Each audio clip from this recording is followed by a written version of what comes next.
গাজার পক্ষে সরব হওয়ার জেরে বিশ্ববিদ্যালয়ের সমাবর্তনে বক্তব্য দিতে পারবেন না মার্কিন তরুণী। নিরাপত্তার অজুহাতে ভারতীয় বংশোদ্ভূত আসনা তাবাসসুমের নির্ধারিত ভাষণ বাতিল করেছে ইউনিভার্সিটি অব সাউদার্ন ক্যালিফোর্নিয়া কর্তৃপক্ষ। এমন ঘটনায় তোলপাড় চলছে যুক্তরাষ্ট্রে। তীব্র ক্ষোভ জানিয়েছে মুসলিম কমিউনিটি। সমালোচনার ঝড় তুলেছেন সাধারণ শিক্ষার্থীরাও।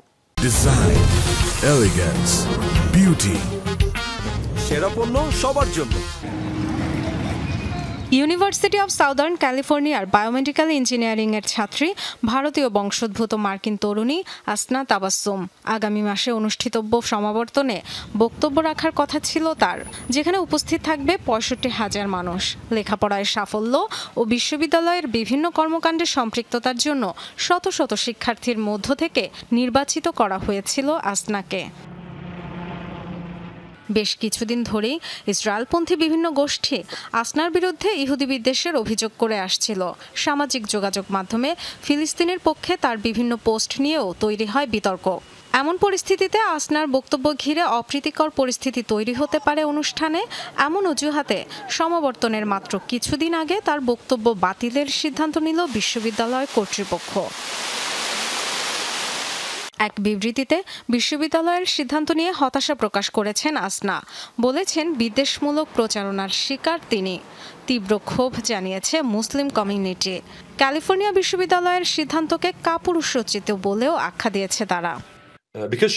তিনি জানতেন ইসলাম বিদ্বেষীরা ফিলিস্তিন বিরোধীরা ঝামেলা করবে।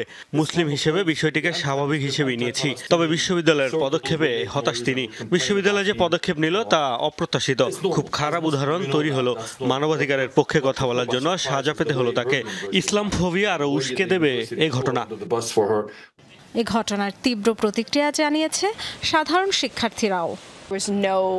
অবশ্যই তার বক্তব্য দেওয়া উচিত, কারণ সে ক্ষতিকর কিছু করছে না। সে যে ইস্যুতে সরব তা কেবল আমাদের বিশ্ববিদ্যালয়ের জন্য নয়, পুরো বিশ্বের জন্য গুরুত্বপূর্ণ। এমন কারোই সমাবর্তনে বক্তা হওয়া উচিত।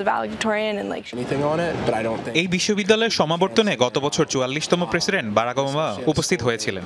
তখনও নিরাপত্তা ইস্যু হয়নি। এটা আসলে তাকে চুপ করিয়ে দেওয়ার চেষ্টা। এটি সঠিক সিদ্ধান্ত হয়নি। গাজায় চলমান আগ্রাসন প্রভাব ফেলেছে মার্কিন সমাজ আর উচ্চশিক্ষা প্রতিষ্ঠানগুলোতেও। গাজার পক্ষ নেয়া নিয়ে বাক স্বাধীনতা ইস্যুতে বেড়েছে বিতর্ক। Dorothy Tasrin, Jamuna news.